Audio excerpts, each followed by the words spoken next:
Hello everyone, as my journey to 100 victories at 100 hit points continues, I would like to know where you guys are at. So if you want to go into your arcade achievements, see where you're at and post it down in the comments down below, I think that would be pretty cool.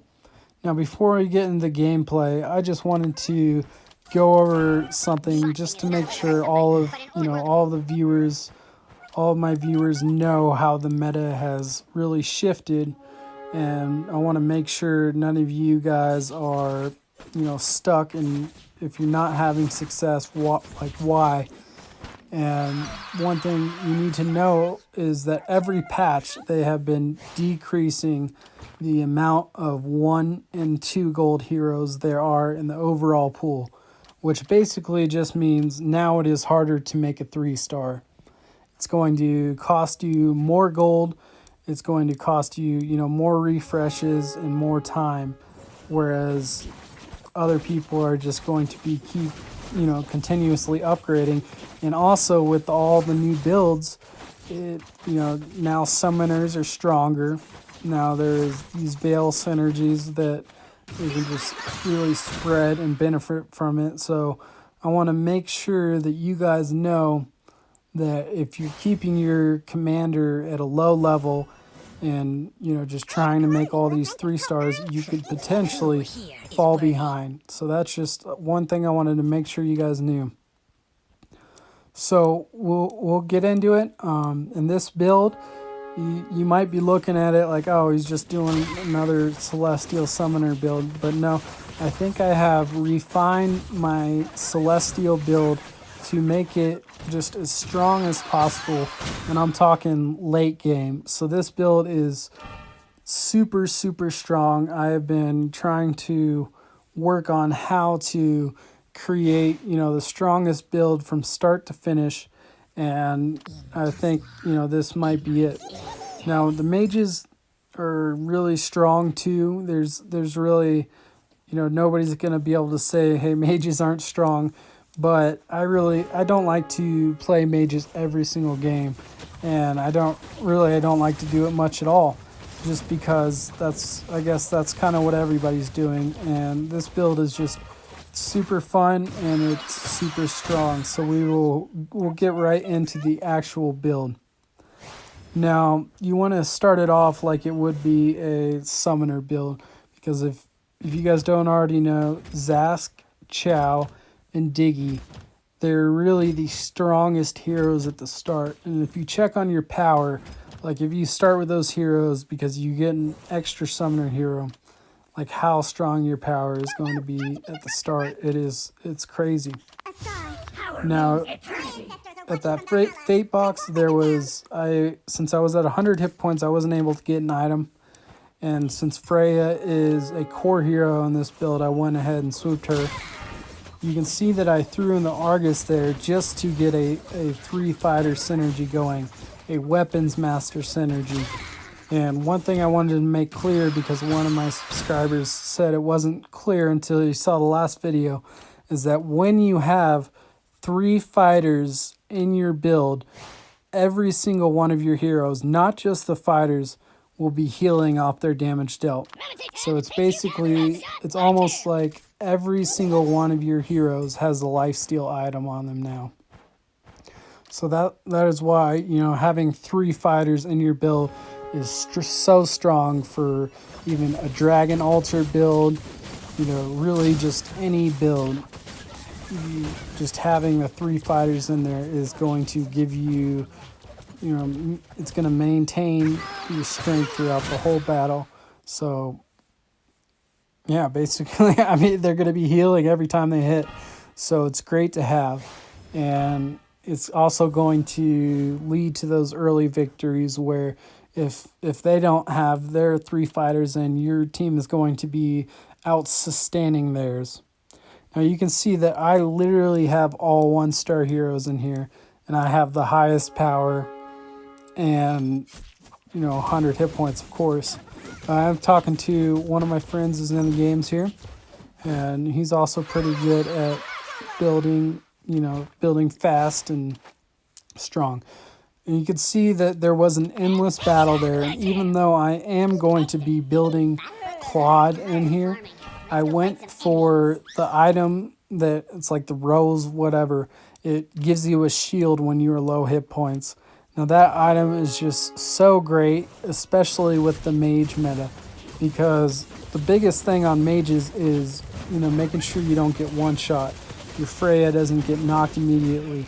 And this one item that gives you a shield is just so important, because you saw how strong that team was, and I was about to lose there, but that shield popped up and she was able to, with the fighter synergy, regain all of her health. Basically, it pretty much gives you 2 lives, which is just awesome. So you can see here that I'm cycling through my shop, not too worried about my 20 gold, and that is just because I wanted to get my Freya to 2-star, because I knew that as soon as I got her to 2-star, my team was going to be 100% stronger. Now I have the 3 marksman synergy in there with Claude, which is just really amazing, guys. So the Claude, the Popo, and Kapupa, or whatever his name is, that I always say it like that, and Carry is going to make your team very strong. So I have 43 power, and everybody almost has 20. We are making income every round from Diggy and Claude. So I've done this build in a couple of my other videos, but I haven't done it exactly like I'm going to end it, which is, you will see, is just so strong. Now, there are a lot of people who do Celestial, Summoner, and Wrestler, and now I've tried everything, guys, and I feel like this is just so much stronger than a Celestial build, and you will see at the end how much CC we already have with this kind of new build I guess I have created and worked on. So there I went for the magic item, because none of the other heroes, like, it would not be worth it to get a hero there, because I already have my core heroes. So if you already have your core heroes, I would say never go for a hero at the Fate Box. Like, always just try to get an item, because the items are what really makes a difference in the game. Like, say you're going against somebody who has the same build as you, obviously you're going to be winning off how your heroes are leveled and what items they have. So always make sure you're trying to get an item. I know that if you're going for 100 hit points victory, it's going to be a little bit harder, but the satisfaction of winning at 100 hit points outweighs that. So it's almost like a bigger challenge, right? Because you're not going to be getting your first items of choosing by risking hit points, and it's just going to be a little bit harder. Now you can see here, this team is a full summoner build, but it does not have 3 fighters in it. You can see how strong Freya is. She's just healing by all that damage that her splash from her basic attack is doing. And that guy even has a deer commander, which with that skill, his deer, it increased everybody's physical attack with having 4 synergies, which he did. And it looks like he also had Wrestler in there too. But Wrestler, I mean, it barely did anything to us. Barely stunned any heroes. And even if it stuns you out, you're going to be healing right after you hit with the fighter synergy. Magic lifesteal, physical lifesteal are the 2 main items you're going to want to be looking at, because the lifesteal added on with the fighter synergy is what really makes you strong here. Now I was able to get Gato, and as soon as I get him, I'm putting him in, because he is my CC, right? Him and Minotaur, which will be added, which completes the build, and which I really feel like is now my strongest, or the strongest build I could create out of these heroes. this build will even outbeat a full marksman, like marksman Freya team and everything, if you build it right, and if you have the knockups right, and your core heroes are of course going to be Freya, but also getting your Gato to level 2 and getting your Minotaur to level 2 at the end. Because Gato and Minotaur, they both have an ultimate that completely pops up the whole team. So instead, you're really going to be stunning more than a full wrestler team would be. Like, it's crazy. And especially if you can get Minotaur's ultimate to pop after Gato's ultimate, which means try to get a magic box or the mana boots on Gato, so he will, proc first, and then the Minotaur will proc. And that is going to be how you get the late game victories versus, these teams of Dragon Altar and all that, even if they are out leveled and even if they have better items, like, you could still win just by using this build and those two heroes. So Minotaur and Gato. Of course, Claude, right? And having Claude and Minotaur together in there is going to make it so their basic attacks have a chance not to hit. It's just going to make them even more tanky. And you have a Celestial bonus. So every hero on the battlefield has an increased attack speed. Every hero on the battle has lifesteal from the 3 fighter synergy. So this is really a strong build, guys.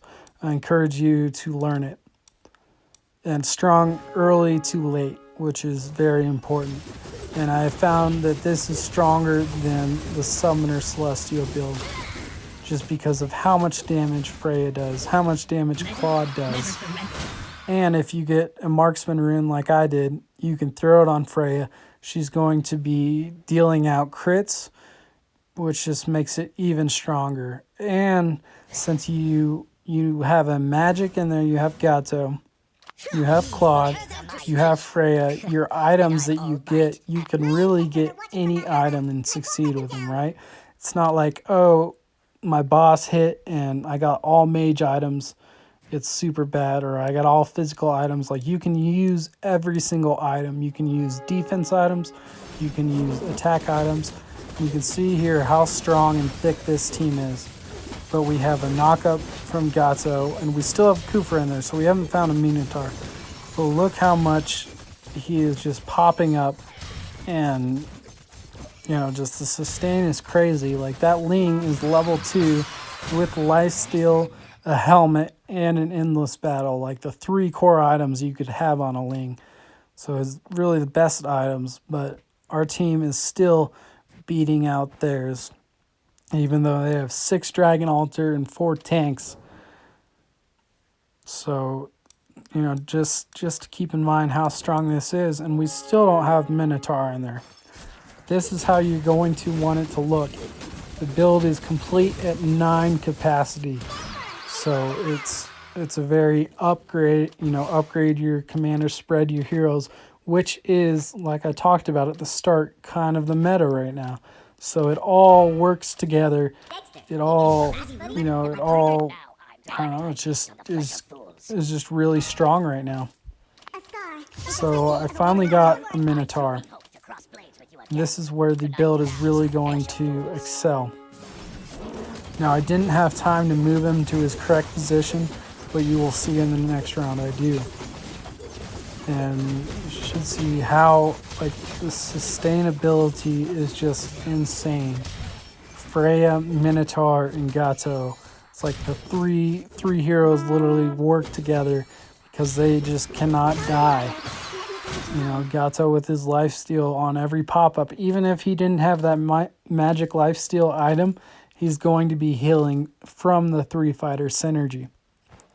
So this really just uses all, it's just a combination of all these synergies, makes it super strong. I went ahead and switched over that defense on Claude just to make him have a little bit more sustain, because Claude is dealing out a ton of damage here, guys.